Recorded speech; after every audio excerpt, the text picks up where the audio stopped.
Once again, brothers and sisters, good morning, and it's a great pleasure to be with you to celebrate Mass. I don't get to come here too often, so now this is twice in 1 month. That's a good thing. So grateful for this opportunity to be able to be with you. Brothers and sisters, as I mentioned a couple of weeks ago, the Gospel of Mark is the Gospel we're centering on and focusing on for this liturgical year. And the Gospel of Mark, as I mentioned to you, is the briefest of all the Gospels, and yet it is so filled and packed with so much richness that it takes a while to unpack it. Mark is very brief in his descriptions. He's very pithy, if you will. He gets to the point really quick. But you have to really understand what's taking place. This richness can sometimes overwhelm us and we just don't notice it. So in today's gospel, it's a beautiful gospel of encounter with Jesus Christ and the healing power of Jesus. This is one of the great things about him. Jesus, in all the gospels, is a healer. He heals people constantly. And the reason that people are coming to him is because they want to be healed. It doesn't mean that everyone gets healed. It doesn't mean that they don't get sick later on from other things or that they don't even die. No. He's come to show the power of God. He reveals God's power as one who heals. This interesting thing, though, in this Gospel of Mark is that Mark likes to throw into us what are called sandwiches. You may eat sandwiches yourself. Sandwiches. A sandwich is something that you put in between. You have bread and then meat and then bread. And Mark does that several points in the gospel. That is to say, he begins with an encounter with Jesus, and then he inserts something else in the middle, and then he goes right back to where he was going. And that's an interesting thing. We don't really know whether Mark devised it that way or invented this way of presenting the gospel, but he does it in several places. And this is probably one of the most beautiful of all Mark's encounters with Jesus in this healing ministry. First of all, remember what happened last week. You probably already forgot the gospel from last Sunday. But last Sunday, remember that Jesus was in the boat with the disciples. They're crossing the sea, and a big storm comes up. What is Jesus doing? He's sleeping. Then the disciples wake him up and said, "Are you not concerned that we are perishing, that we're going to drown?" And then Jesus gets up and he silences the wind, and the sea is calm. It's really very beautiful. It reveals, first of all, Jesus' humanity. He's human. He sleeps, just like you and I sleep, on a cushion. Even the gospel says on a cushion, which is an interesting thing. It's on the cushion that he's resting and sleeping. But then he's woken up, and then he reveals his divinity. He's the Son of God. He stills the storm and calms the winds, and everything is peaceful and tranquil. He reveals his humanity and his divinity. In this gospel, Jesus now, he's gone to the other side with the boat, and now he gets off, and there are crowds following him. People are pushing at him from all sides. And then this official comes to Jesus, falls on his before him, kneels down before him, and says and begs him, "Please come and heal my daughter who is at the point of death." This is urgent. This is urgent. She's at the point of death. Come and touch her. Lay your hand on her so that she may get well. It's very powerful. And Jesus goes off with them. But then there's a backdrop that's happening also. This woman who has been sick for a long, long time, for 12 years, she's been hemorrhaging. Now, we have to understand that in the time of Jesus, hemorrhaging meant that you were impure. You could not associate with others, touch others. You were separated from others. So she could not even go to the synagogue to pray. She was restricted and isolated. It was really horrible that she went through that. She's poor. The official is rich. We know he was very powerful, very important. But she's poor. She's of a different class altogether. He's with the synagogue. She's outside the synagogue. This gospel has so many things that we could look at.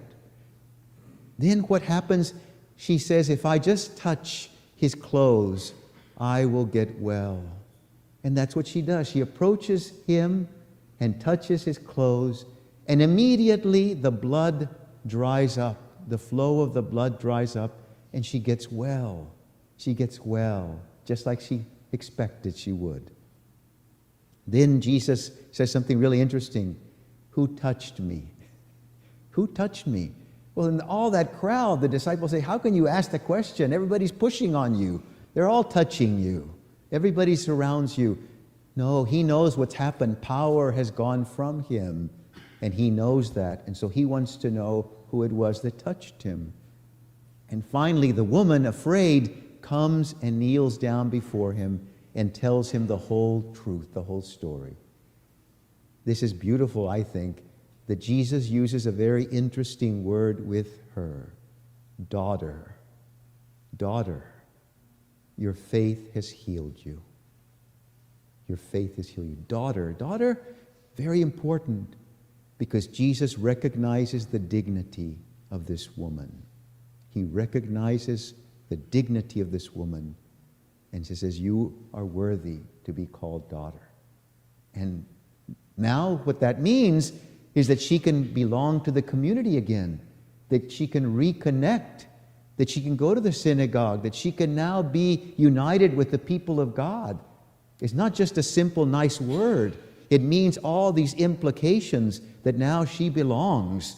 She's not isolated. She's not excluded. She's not kept apart. She's brought in. And this is what Jesus does. Every time he heals, it's not just curing. Curing is different. Curing is, you're sick, let me take the disease away from you, and that's it.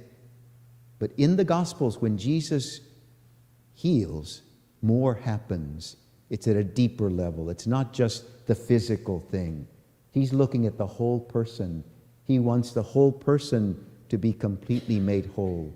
The spirit, the soul, and the body. Then we go back to the other story now. The official has servants come to him and say, your daughter has died. How frustrated he must have felt with Jesus. Why did you spend all this time with this woman? You should have been coming with me to take care of my daughter. I was here first. That kind of attitude must have been in his mind. And Jesus turns to the man because he hears those words. Don't bother the teacher any further. She's dead. You can't do anything anymore. But Jesus turns to him and says, do not be afraid. Only have faith. Have faith. Don't be afraid. How many times you and I must have felt frustrated with God when he didn't answer us in the way we wanted him to. We wanted him to respond now, on our condition, on our terms, and he doesn't. Why? Because he's God, and he knows what's better for us than we do. So he takes his time sometimes. He sometimes delays, or what seems to be delay, but he's always thinking about what's best for us, always thinking of what really will help us. Now he continues on. He arrives at the home. The home is filled with all types of commotion. People are crying and wailing. And Jesus says, no, she's not dead. He says something really interesting. She's asleep. She's asleep. And they all ridicule him. They make fun of him. And he puts them out. That's an interesting word in the Greek. We're not sure that puts him out. It either means like they are put outside, or either they're put out. That means they either go into some kind of a trance, put out. So it's an interesting Greek word that's used there. It doesn't matter. They're separated. And now they go into the room. The father, the mother, and the apostles go inside there. And Jesus tells the little girl, Talitha cum. Talitha cum, Only in 3 places do we find Jesus speaking Aramaic, though that was his native tongue. That's all he spoke, was Aramaic. He must have known a little Greek and probably a little Latin, but he would have known Aramaic because that was his native tongue. That's what he spoke every day. And it's only in this place, and when he heals the man who's deaf and mute and says, Ephphatha, be open up your mouth, open up your ears. And the only other place where he speaks Aramaic in the Gospels is when he dies on the cross. My God, why have you forsaken me? So that's where he speaks, Eli, Eli, lema sabachthani. Here, he uses this word, Talita kum, little girl, get up. It's even more endearing. When my nephews and nieces, when my brother passed away, my nephews and nieces my parents were giving guardianship of my nephews and nieces, and they took care of them. In the morning, when my mother would wake them up, she always used an interesting word or words, mi corazón, or corazones, which literally means my heart, wake up. This is the kind of term of endearment that Jesus used, talita kum. He takes her by the hand and she gets up. She says, he rises, get up, little girl, arise, picks her up, and she gets up. It's a beautiful exchange here of humanity and divinity of Christ again. He's so human and yet so divine. The other interesting thing, which I think is really interesting, Jesus pays attention to the whole person. What does he say at the very end of the gospel? Give her something to eat. I love that. He pays attention to the whole person. He's not just talking about the soul or the spirit. Isn't it great? She's been resurrected. No, he's talking about the body. Take care of her needs. That's what Jesus does. Brothers and sisters, healing is always like that. Jesus is taking in the whole person because we need healing. That's the interesting thing. We're all in need of healing. Where are we broken? Where are we hurt? Where are we sick? What are the areas of life where you and I still struggle with? Whether it's with sin, or whether it's a personal habit, or judgmentalness, or looking down at others, or maybe hurts from previous things that have happened to us in life, things that we have not let go, or bitterness that we still carry from hurt or fractured relationships. Where is the healing? We have to be like the woman who comes before Jesus with complete confidence that we're going to be healed, that he's going to take care of us, that he's looking at everything, not just one part of our lives, but everything in our lives.